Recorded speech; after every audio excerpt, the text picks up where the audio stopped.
It seems the Necrons are redeploying their armies. Roan felt it through the psychic link. With that cheat-like stream of information, the enemy's command structure was painfully obvious, almost naked. His comrades kept running into obstacles on the way to the rendezvous.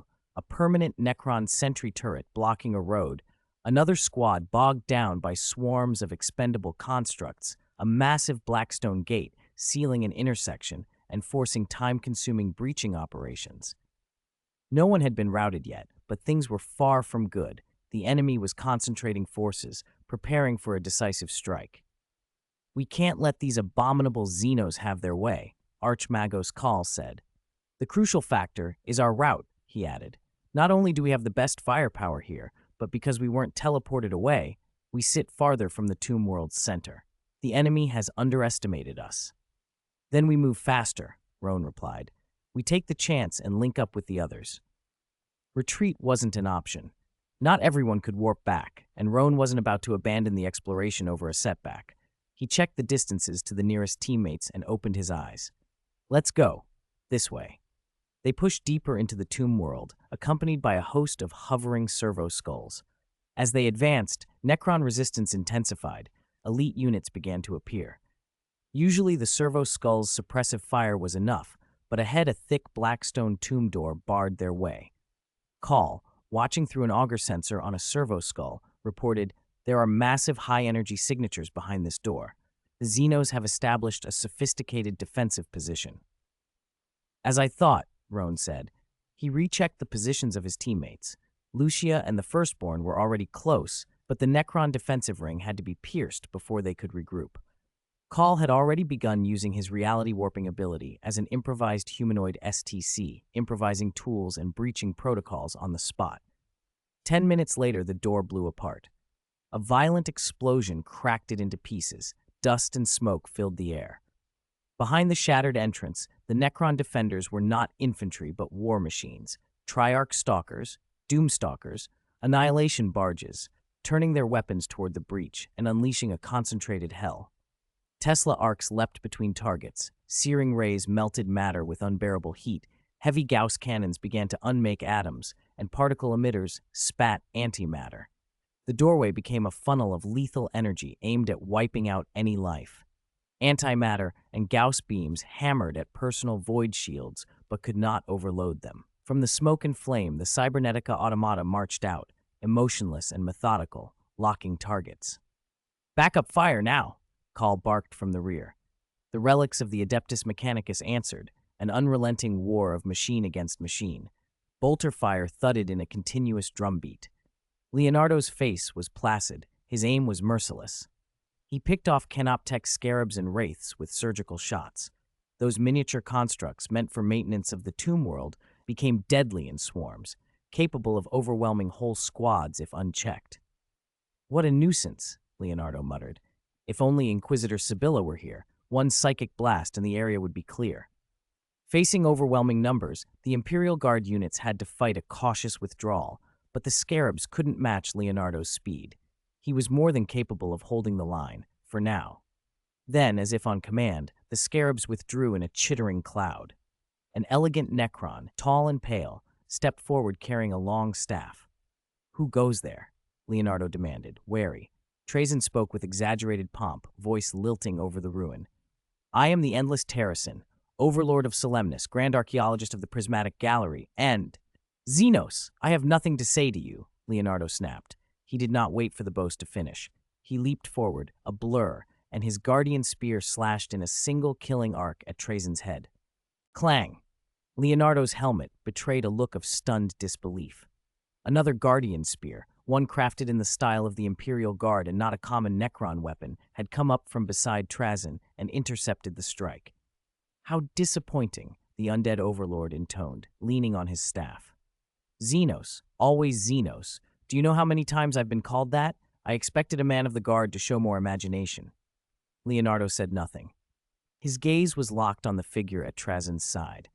Over 3 meters tall, plated in resplendent golden armor scored with honors, wielding a guardian spear like Leonardo's, there was no mistaking it. This was not a mere champion. This was a blade champion of the Imperial Guard. Even in that single exchange, Leonardo felt the other's power. The presence chilled him. Xenos, what trickery is this? He snarled, unable to contain the anger rising in his throat. 1 Terran hour later. Lord Luoan, it is a pleasure to see you again. In the corridor of the tomb, Lusa, wings unfurled from her back, a halo floating above her brow, a faint golden light radiating from her, bowed earnestly to the master she served. The events they had just endured left her shaken. She had even begun composing inward confessions. When she opened her eyes and realized she was no longer at Roan's side, panic flared. As a living saint carrying the Emperor's decree, the thought that Roan might have been injured in her absence filled her with dread. Her fear turned to blind fury, and she vented it on the Necron warriors who still crawled past. Behind them, the corridor was scarred and pitted, strewn with ruined Necron constructs whose gauze wounds would not heal. There's no need for that. Roan, Lord Luoan, sighed and shook his head, indicating he was unharmed. Belisarius Call approached as well, inspecting the firstborn with a mix of concern and professional curiosity. This creation was his most prized work and could not be lightly damaged. Archmagos Chufu watched his old friend's nonchalance and fell silent, thinking. The breakthrough Roan's group had made through the Necron lines had been astonishing. Despite the Necrons fielding elite chassis and lethal technology, they had been unable to stop an advance supported by Promax-enhanced Domitar robots and Roan's steady, precise fire. What should have been an annihilation in the enemy's favor turned into a rout. The Necrons had been driven back like rabid dogs. By the way, where are the others? Lucia asked. The firstborn, finally free of Archmagos Call's pestering, turned to Roan. Lord Luoan, shall we move out to regroup with the rest of the team? No, Roan shook his head. From now on, our objective is to push deeper into the tomb world. The cybernetica automata that Archmagos Call unleashed is tearing up things inside the tomb. We don't need to worry about it, he added. Inquisitor Sibylla is en route to meet Commissar Eric, the firstborn said. Once they link up, I can activate the warp teleport beacon, and the Psyker will be able to join us directly. But Leonardo... Roan's expression tightened. His situation is a little special. I saw the enemy he ran into. He shouldn't be in immediate mortal danger. Even to Roan, the appearance of Trazyn the Infinite in an otherwise unremarkable Necron tomb world was unexpected. This was not a known Nihilak dynasty site, so why the curator had shown up here was a mystery. Elsewhere, Leonardo was anything but safe. He was locked in brutal combat. Facing another blade champion, he found no clear edge in physique, experience, or weaponry. Their guardian spears met and crossed in a blur. Bodies shaped and honed by the Imperium's finest technology moved so fast they left afterimages as they thundered down the corridor. Their fight was a flawless exchange of parry and riposte, dodge and thrust. One tiny mistake could be fatal. A specialized bolt hissed past his ear. Leonardo's counter failed by a hair. Anger rose in him, but the discipline drilled into him before his elevation to custodian kept him from indulging it. Instead, he detached and analyzed. He had an advantage his adversary did not, a modest ability to warp reality, to whisper commands to the machine spirit, and coax his weapon into a favored state. In a stalemate, even a sliver of advantage could be amplified into victory. I will win, he told himself. Trazyn watched the blade champion, controlled by mind-shackle scarabs, begin to falter with detached amusement. As a collector of the strange and rare, he had tricks enough. He produced from his tesseract labyrinth a silver sphere etched with Necron runes. A ghostly green light coursed along its surface. He aimed and released it. An electric arc leapt out. The world flipped. Cold and trembling, Leonardo opened his eyes to a ship's cabin gone mad. Corruption and rot, darkness and distortion. The warp had been stitched into the material around him, and the air seemed to laugh. The ship, no, the vengeful spirit, loomed in his perception. No, his control slipped. He found his limbs moved without his will. Around him, 27 other custodians obeyed the same unseen compulsion. Their weapons rose and fell, pointed at a single figure, a radiant man in golden armor, his presence like a cathedral. That figure, impious, inconceivable, was the Emperor. Despair and terror flooded Leonardo, shredding the steely calm he had cultivated for decades. He could not break free. He stood dazed as the illusion closed its vice. "Wake up! This isn't real!" It's a Necron technological artifact, the primordial fear inducer. Wake up! Roan's voice thundered in his ear. The hallucination splintered along the sound like old glass. Crack by crack, it disintegrated until reality snapped back into place. Leonardo staggered and blinked, blood pounding in his temples. But time had been lost. The last thing he saw before the vision collapsed was a tesseract labyrinth hurled toward his head. A white flash swallowed him, and the golden-armored custodian vanished from the corridor. Trazyn stepped forward and picked up the cube as it tumbled to the floor, smiling with the satisfaction of a curator who had just bagged a particularly fine specimen. "Very good," he murmured. "It appears it was not difficult at all." 83. Hyperdimensional arc deep within the tomb world, Satan exhaled. Ever since the biotransference eons ago, he had not imagined he could one day feel anything so sharp. It was a relief that left him almost speechless, a sensation so profound he could not even smile. He sat in the vehicle he had personally built, a hyperdimensional arc. Such craft represented the pinnacle of Necron engineering. Only the highest nobles ever had the right to pilot one in battle. Its energy core was a singularity torn from the heart of a dying star. In combat, energy could be drawn from that core and unleashed through the hyperdimensional singularity array. With Satan's own refinements, this arc also had the hyperspatial command and communication capabilities of an overlord's flagship, letting him deploy and direct his forces as easily as moving an arm. The vast tomb hall had been transformed into a staging ground. Satan had laid out every trump card he possessed. Air units hovered on patrol, Necron warriors in tomb blades swept low over the ground, and several night scythes and doom scythes hung motionless in the high air, their heavy gauss arrays sweeping the horizon. On the ground, an obelisk reared like an immovable fortress. Heavy constructs and Necron infantry massed around it, while Canoptech machines skittered and clanked, emitting their unnatural noises. He knew he might not get another chance. The humans had to be annihilated if the tomb world was to remain secure. Bad news had just arrived. The tomb stalkers sent to eliminate a human psyker, equipped with specialized weaponry, had gone dark. The last telemetry confirmed the psyker had successfully rendezvoused with a humanoid orc. Meanwhile, Necron screening units sent to interdict the main human squad had collapsed in the field. Some units vanished before they could even transmit full data back to Satan's command stream.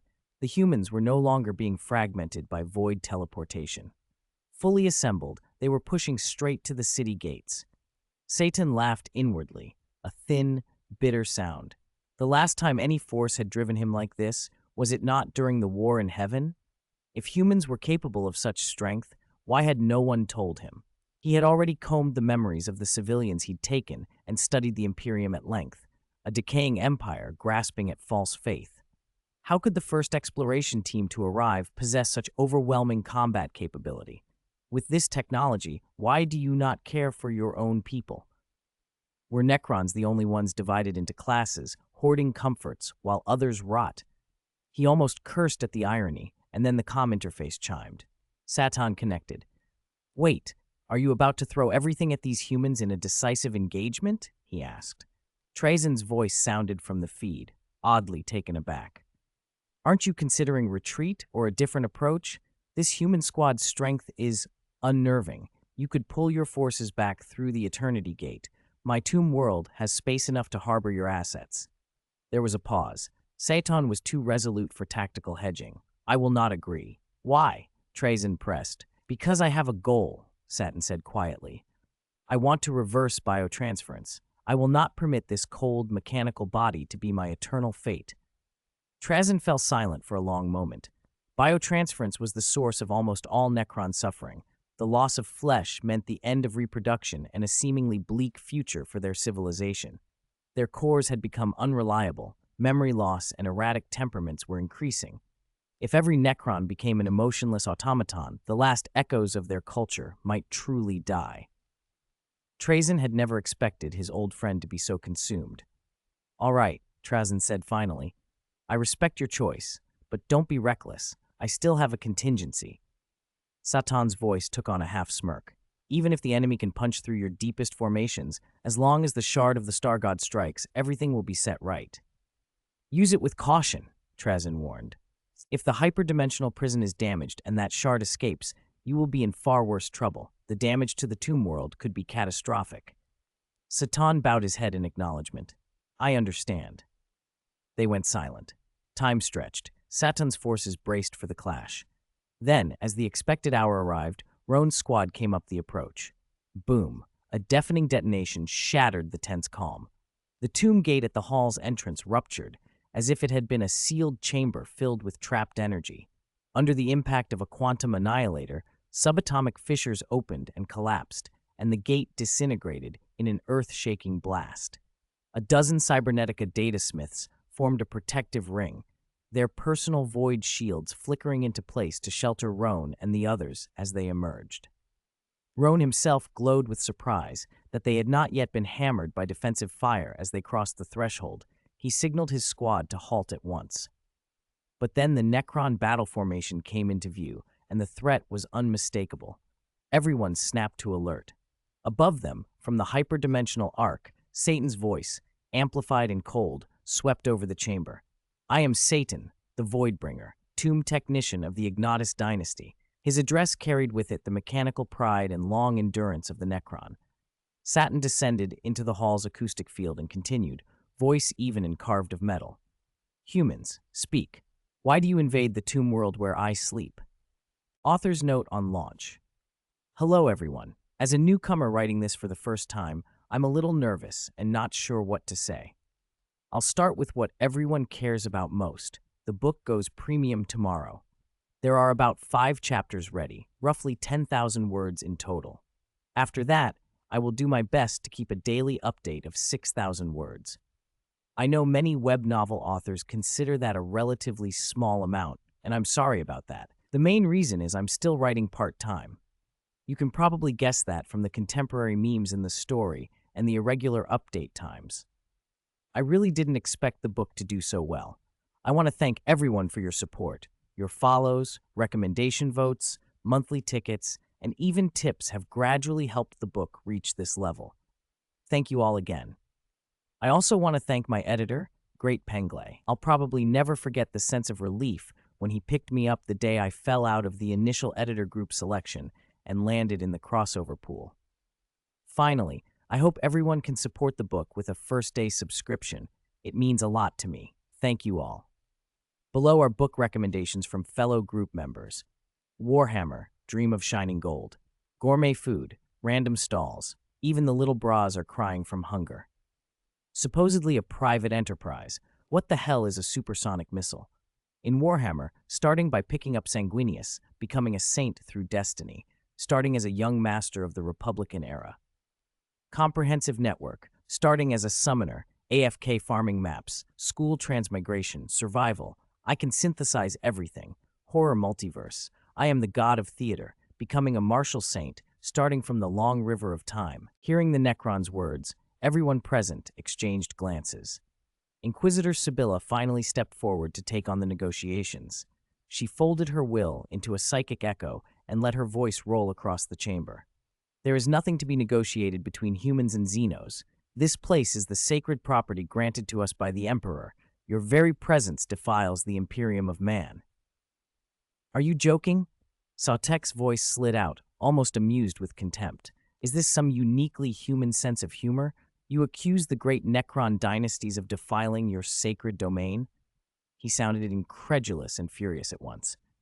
When your civilization groped in the dark, we had already strode the stars, fought gods you cannot even imagine, and you dare call us the defilers? Sibylla did not yield. The customary double standards of imperial officials were on full display. You Xeno scum, on the verge of being swept into history's dustbin, attack humanity, and then bark at us with insolence. Sautek snorted in derision, but then raised a hand. Enough. It seems we cannot reach common ground. State your demands, human. Continuing this war benefits neither side. What will it take for you to cease? Roan stepped forward, stopping Sibylla with a raised hand before she could sneer further. He spoke plainly. Our demand is simple. One thing, a shard of a star god. Silence fell like a dropped stone. Sautek and Trazyn froze at the same time. The tomb technician, who knew little of the Imperium's internal politics, registered the words without the same shock. But Trazen's face, if the expressionless stone could be called a face, betrayed a fracturing certainty. How could modern humans know of the Catan? It made no scientific sense. Yet in the next heartbeat, both the Undying Overlord and the technician reached the same grim conclusion. So that was it. That sorcerous old salt on the throne must have bargained with a shard of a star god. No other explanation could account for the cybernetic automata in the humans' ranks, their intimate knowledge of Necron systems, and the extraordinary combat prowess arrayed against the tomb world. The Cetan, betrayed and vengeful, could have struck an alliance with these loathsome humans and supplied them with forbidden technology to turn the tables. The thought hardened into resolve in Sautek and Trazen alike. These humans had to be annihilated here and now. You have no idea what you are dealing with, Sautek thundered. Those things you call gods are liars and devourers. You would follow them to your doom while they mock you. His roar rattled the hall. Necron weapons hummed as they powered up and targeted Roan's group. Roan, watching Sibylla's eyes flare and sensing the growing mood among his own troops. The near-universal leaning to attack if given no order, cut the moment off. Fire! Both sides erupted. Psychic lightning crackled from Sibylla's hands, branching into a snarled web of thunder that swept like a scythe across the floor. Necron warriors toppled under the storm as if harvest reaped. The Domitar constructs opened fire in turn. Melta beams, Tesla arcs, quantum discharges, and other arcane armaments stitched the air with deadly light, attempting to tear the human lines apart. Above, tomb blades dove for close-range strikes and were met by anti-air fire that chewed into them. Sautek snarled and began directing his troops with brutal efficiency.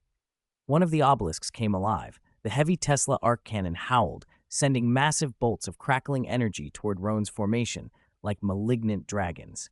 Night scythes and doom scythes wheeled and screamed as Necron anti-air hammered the space above the battlefield. The unique, malevolent hum of Necron weapons filled the hall. Boom after boom echoed through the chamber. Even so, the human line held. A faint white ripple of energy spread above them. Archmago's call slowly withdrew his hand. The device at his side, earlier disguised by an optical projection as a small tower, exhaled blue smoke before Call's reality-warping power stitched it whole in an instant. A void shield generator, compact compared to the colossal Castellan void shields of a hive, unfurled an invisible curtain of defense. It covered every human position like an iron dome. The concentrated fury of the Necron volley struck it and only made ripples. Sautek's expression betrayed confusion. How had such a device been brought into his tomb world? The scene violated every expectation his dynastic memory held. There was no time for pondering. An invisible hyperspatial pulse rippled from the Omniarch, and a buzzing like 10,000 wings filled the air. Canoptek scarabs poured out from the obelisk's gates in a black, writhing tide. These maintenance constructs, used to decompose and assemble graviton lattices across the tomb world, were lethal in an instant. They multiplied as they moved, an endless, devouring swarm that consumed anything in their path. Fire shifted to meet them, a torrent of bolter rounds, melta beams and lance shots attempting to blunt the onrush. The bullets made only transient gaps. Each space was immediately filled by another wave of scarabs. Roan did not hesitate. He planted a warp teleportation beacon with a swift motion.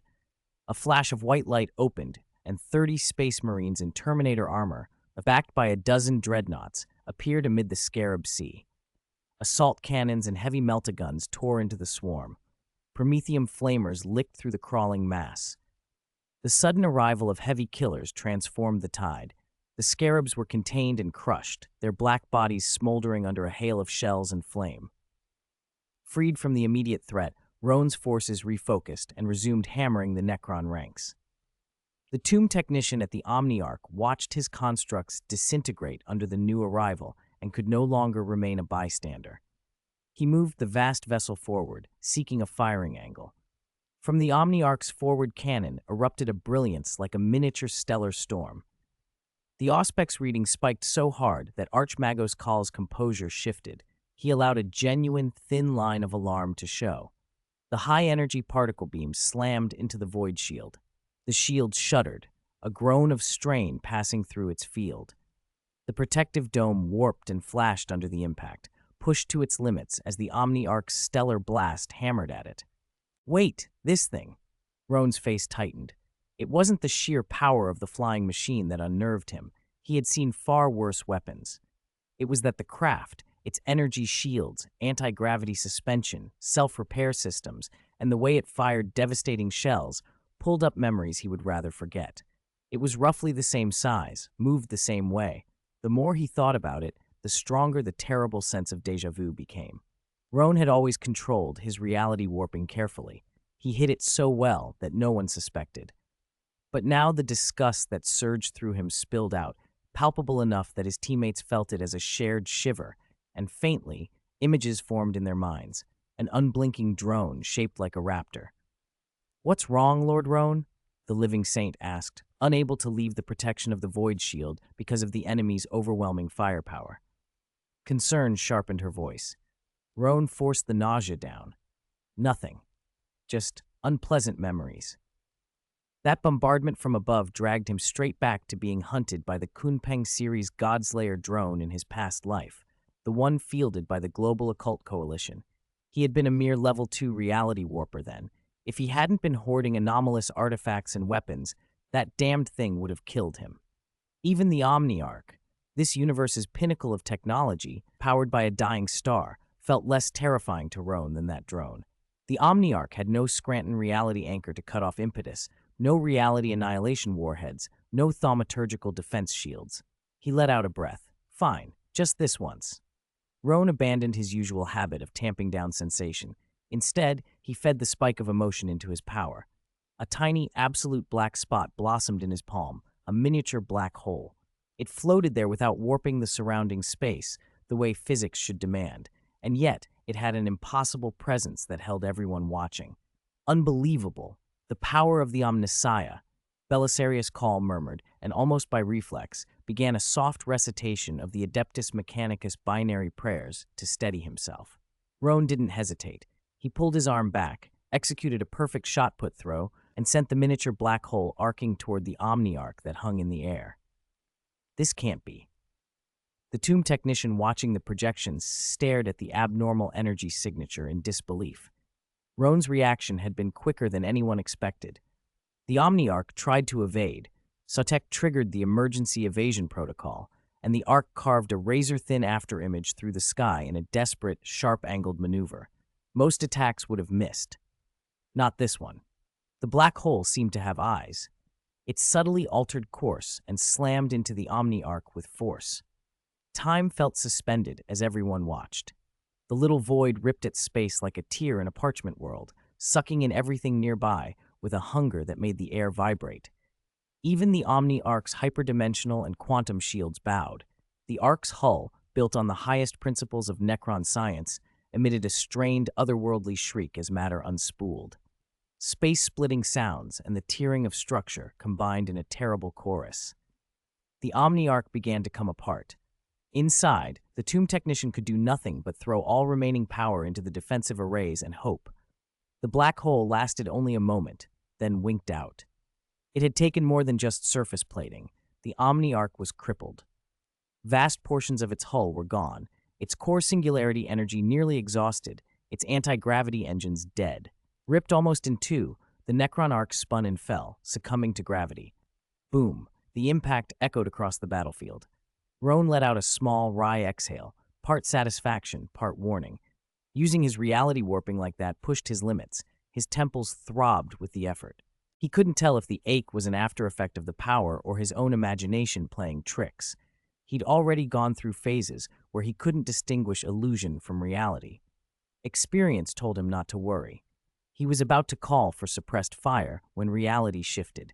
A dimensional portal opened beside him, folding the air. Necron ambush? The timing was cunning. Roan glanced to his team, expecting the defenders to react. He'd always been physically fragile. That was what teammates were for. But what stepped through the seam was not a Necron sniper. It was a silver sphere. Not good, Roan thought. Recognition hit. He had seen Trazyn use a weapon like this in the vision custodian Leonardo once lent him, a primal fear inducer.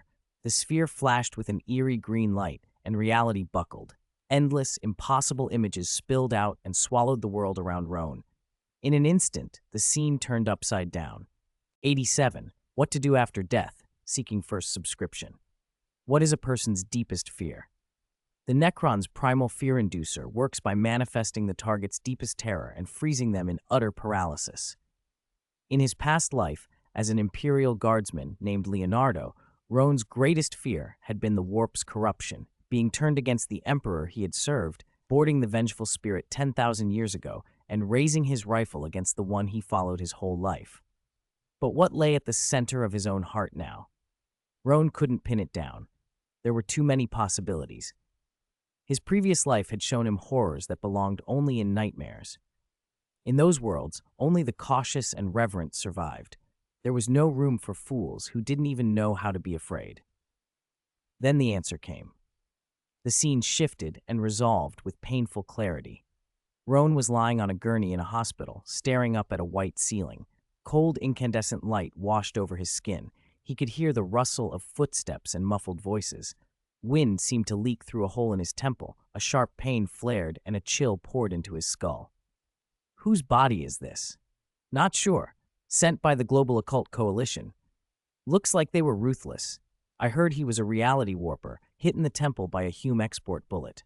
Those things export type green reality intensity and blunt reality warping ability. Killed him outright. Nasty death. Sigh. They always are so heavy-handed.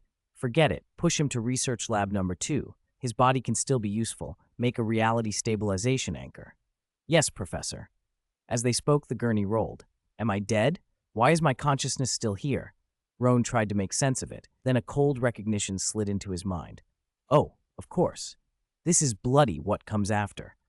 What comes after isn't a thing so much as an anomalous phenomenon, an entity born from humanity's collective unconscious that feeds on pain. To harvest more suffering, it triggers the curse called what comes after. When a person dies, they do not find peace.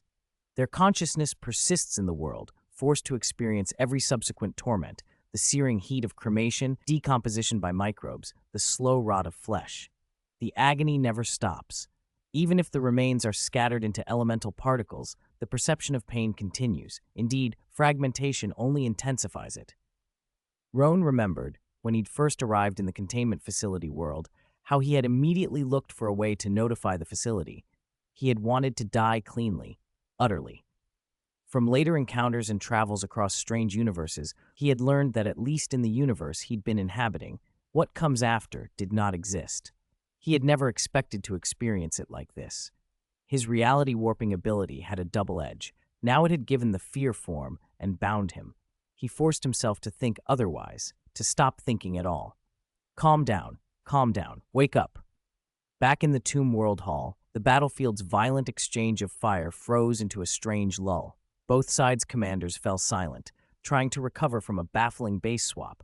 Archmago's Call frowned at the wrecked Necron device and said, Lord Luo An must not suffer any mishaps. Let me do it. Like a hurricane, Lucia was suddenly at Roan's side, eyes bright with anxiety. The Living Saint's power feedback armor flared with golden light. Her aura expanded, a star-bright radiance. It wasn't only worry driving her. Lucia felt the throne's gaze turn this way. The Emperor's endowment swelled in her, violent psychic energy sweeping outwards, and even Sibylla, who could sense such things, showed surprise at the scale of it. Glass shattered. A stumbling skeletal figure crawled back into view, the death mark. It raised its head slowly, taking in its surroundings, and its thinking core registered relief. This isn't scientific. It had been tucked away in a pocket dimension. No primitive tech should have found it. How did you pull me back? Cheating! Before it could finish, the death mark was shredded into scrap by concentrated fire, beyond any reanimation protocol's help. Lucia ignored the wreckage and went straight to Roan. She caught him as he fell, laid him flat, and cradled the back of his head in one hand. Instantly, the wings on her back became woven light, expanding to envelop Roan. Holy feathers, ethereal and luminous, drifted down like rain. The pain in his temple eased, the cold receded, and the terror that had gripped him began to lift. That primal fear inducer did not rely on warp psychic energy. It was Necron top-tier mental tech.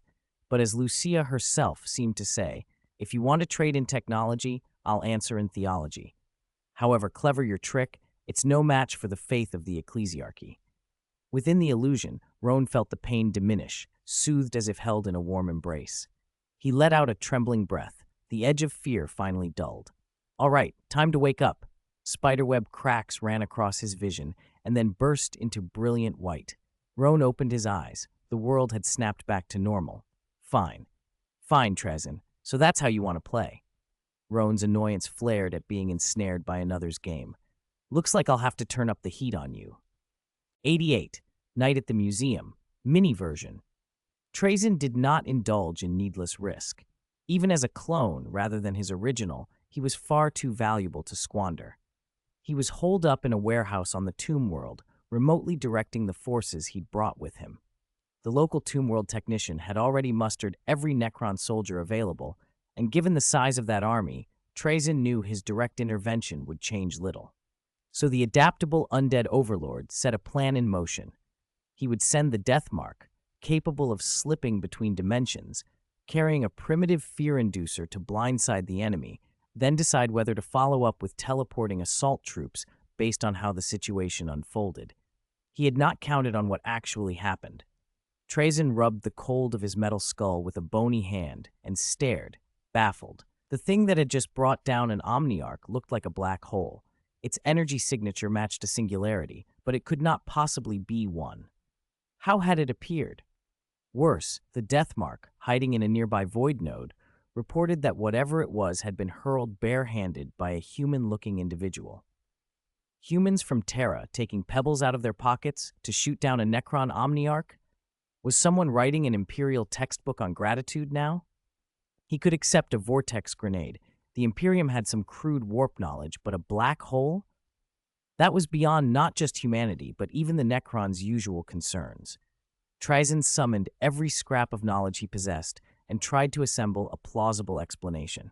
A relic from the Dark Age of technology? Implausible. A human who not only supplied the tech, but had personally come to loot the tomb? Even more ludicrous. He shook his head at the absurdities of his own imagination. This place was no longer safe for leisurely investigation. He needed to withdraw. As for Sotek, well, good luck to them, he thought, and began to stand. Then his living metal body went suddenly stiff. A chill ran through him. What is this? At that same moment, inside the cynosure, a legendary Necron artifact in dimensional theory that looked no larger than a fist but contained a pocket dimension for capturing and storing dangerous items, something else had awakened. Under the Necron's eerie green light, dozens of transparent display plinths arranged themselves in neat rows. Canoptek scarabs scuttled between them like dutiful attendants, tending the exhibits. On one carefully designed display sat a figure in gold, an Adeptus Custodes, frozen in a stasis field. He should have been trapped, mindless under the field's grip. Then a voice spoke. "Can you hear me, Leonardo?" The custodian's mind snapped back into place. The voice was familiar. "Good, you're awake," it said. Roan's voice continued through the cube. "Do me a favor, make that undead overlord feel a little pain. As for getting out of this pocket dimension, don't worry, I'll help you." The stasis field that had imprisoned the custodian dissipated as if it had never existed. The Lockhart scarabs embedded in him were annihilated. Leonardo opened his eyes, leapt from the plinth, and gripped his guardian's spear. Memory and outrage flooded him, memory of an insult and an illusion that had desecrated a custodian's honor. "To dare demean a custodian with such a blasphemous illusion," he muttered, every syllable a blade. "This Xenos will pay." He scanned the small space with the practiced awareness of a custodian and began searching for an exit. Trezin, watching through the Cynosure's internal sensors, fell silent. He had noticed an exhibit escaping and immediately checked the containment. The exhibit was indeed the custodian. The binding field had vanished entirely. Mildly inconvenient. Trezin moved to trigger a contingency he'd left on the display. He stopped when he realized the Lockhart scarabs themselves had simply vanished. What now? As soon as I arrive on this tomb world, bizarre things happen. Is the feng shui of this Sautek dynasty cursed? He thought, vexed. He mobilized the Cynosure's constructs to block the custodian's escape route. The obstruction barely slowed Leonardo. If anything, it heightened his fury. "Ah!" he roared. Trezin heard the sound, saw the spear arc and felt helpless as the custodian smashed the stasis shell of another display case. Leonardo reached in, hauled out an apparently ancient clay pot, hefted it, and slammed it onto the floor, then stamped on it until it shattered to worthless fragments. No! Trajan's protest echoed in the cynossure's comms. That was an ancient Necron-era clay vessel, a priceless relic. You cannot do that. The custodian paid him no heed. He struck again, the spear's disintegration field severing an odd, curved object. Trajan's dangled mental label identified it as an Eldari anti-gravity bike, turning it into a spray of metal shards. Stop! That is a pre-biotransference Necron skull, preserved intact. There is no second specimen like it. It's unique. Trajan blared, almost pleading. Leonardo's reply was a heavy, crushing blow that reduced the preserved skull to shattered remnants, a mist of metal. His pace did not slow. Wah! That was, someone in Trajan's mind wailed, a relic borrowed from the Maynarch dynasty. Bolter staccato and the sound of other mechanisms followed as more artifacts were smashed beyond repair. Trajan could take no more. In a flash of irritable violence, he clutched the cynosure and flung it across the room with all the strength his construct could muster. The cube's green light flared and vanished. Leonardo felt the world tilt. The little pocket dimension spun and collapsed. His feet hit solid ground with a jolt. He steadied himself, looking up into a face of quarrying metal. Trajan glared at him, furious. Enough! Trajan thundered.